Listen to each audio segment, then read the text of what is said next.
The big difference between being a business owner and starting a business. Okay, let's talk about this.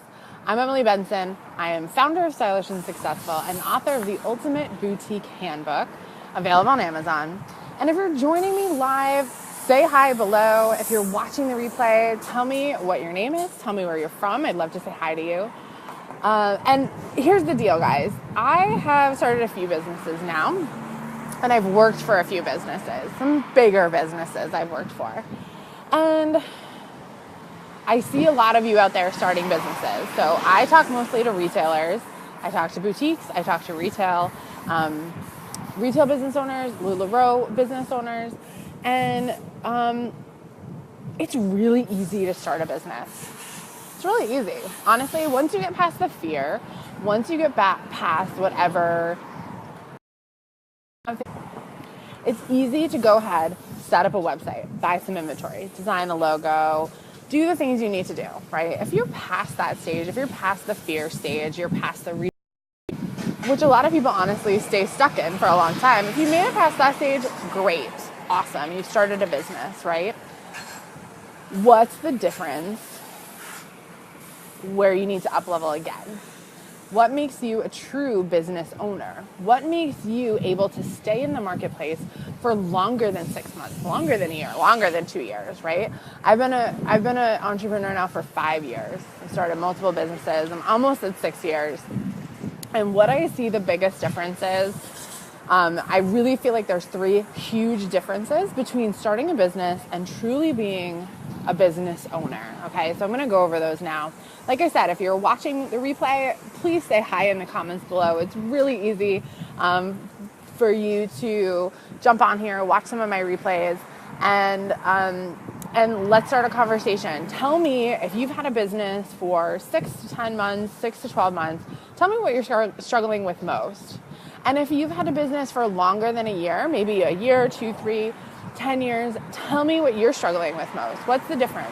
Tell me, I want to know, I want to hear from you guys what you feel like as you start out, and then as you progress, what is holding you back from getting to even the next level of wherever you are, okay? Let's start a conversation in the comments.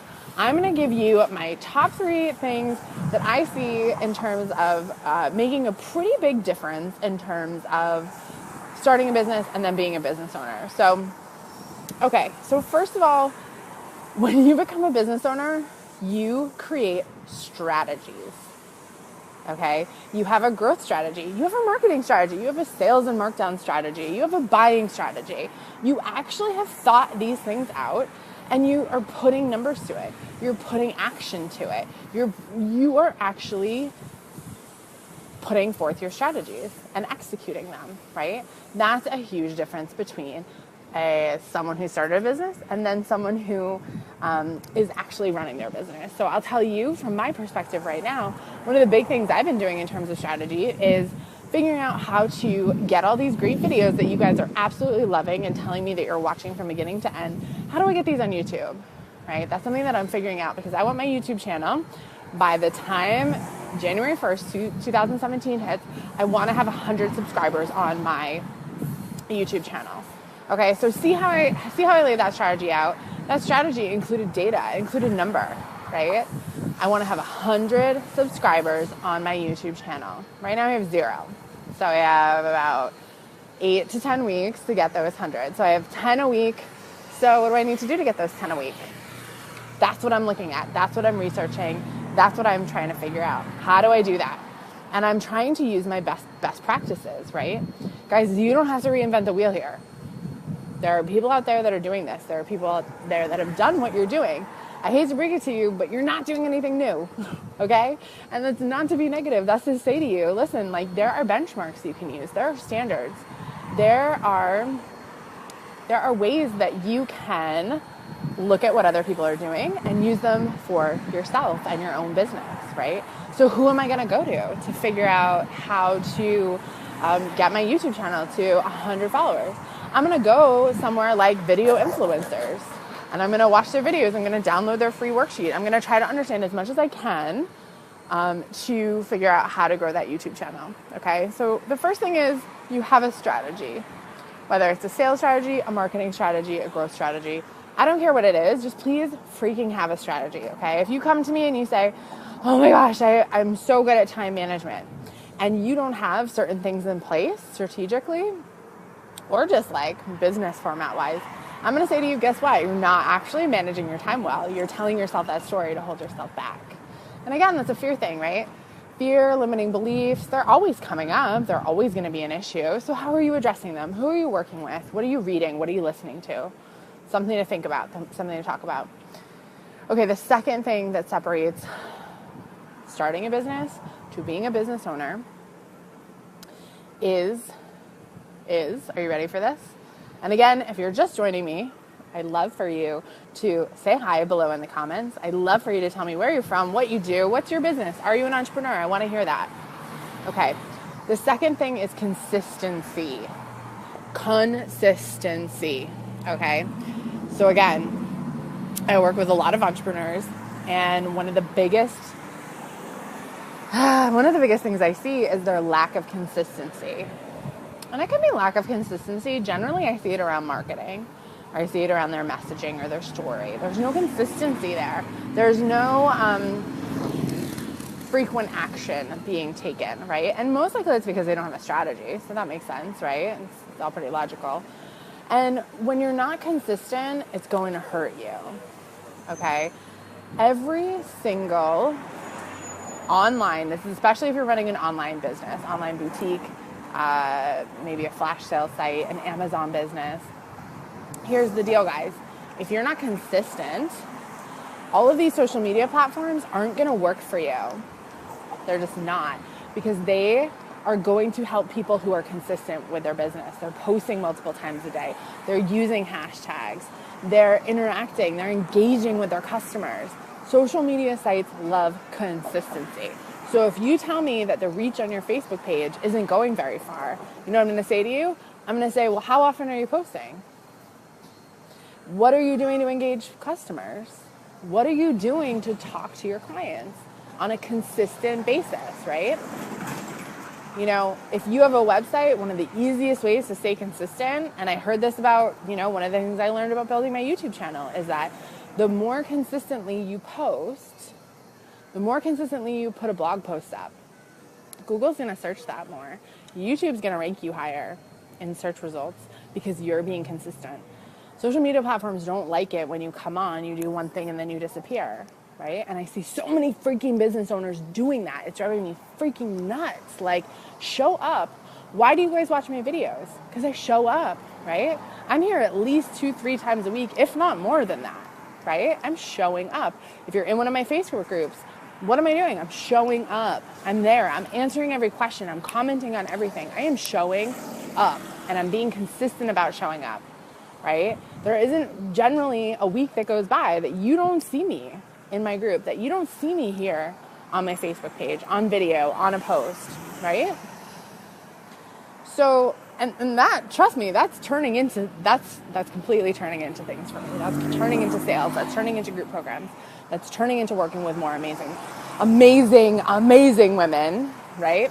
That's what that's turning into, because women are able to see that I can help them. They're able to see that I know what I'm talking about, right? If you have a product-based business, you need to speak to your ideal client. You need to tell her that you know that you have what she needs, and that it's easy for her to buy from you, right? She needs to know. You need to speak to her.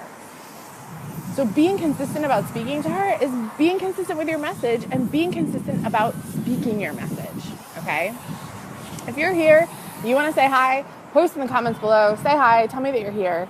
I'm just talking about the three ways, the difference between starting a business and being a business owner, right? So number 1 was having a strategy. Number 2 is being consistent. And number three is asking for help when you need it, okay? You can start a business, anyone can. I see you guys doing it out there all the time, and I love it. I love when women start businesses. It makes me super, super freaking happy. I want every woman on this planet to have a business that wants one, right? That wants one. But so many of you are out there sitting and struggling and wondering why you're struggling. And you're wondering what the difference is between you, who's struggling, and the other person over there who's doing great.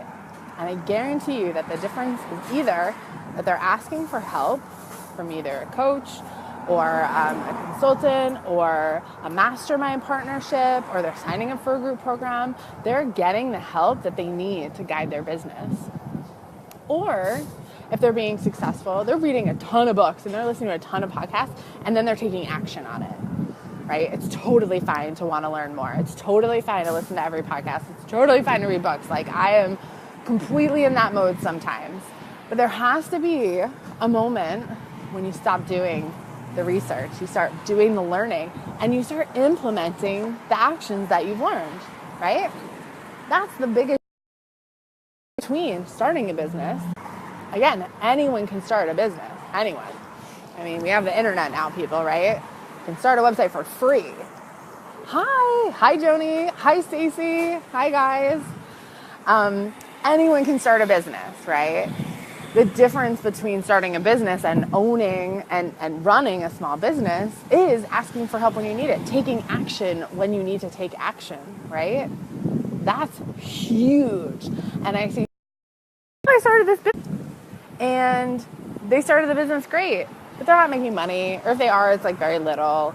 If you want to start a business and really make money with it, you've got to be strategic, you've got to be consistent, and you've got to ask for help when you need it and take inspired action. That is the difference, okay? That is the biggest difference. I'm so compelled to talk about this. I'm also so compelled to stand against this green wall. How cool is it? I'm wearing a pattern, so I looked for a solid color green wall.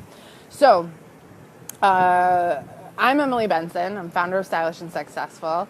You can purchase my book called The Ultimate Boutique Handbook on Amazon.com.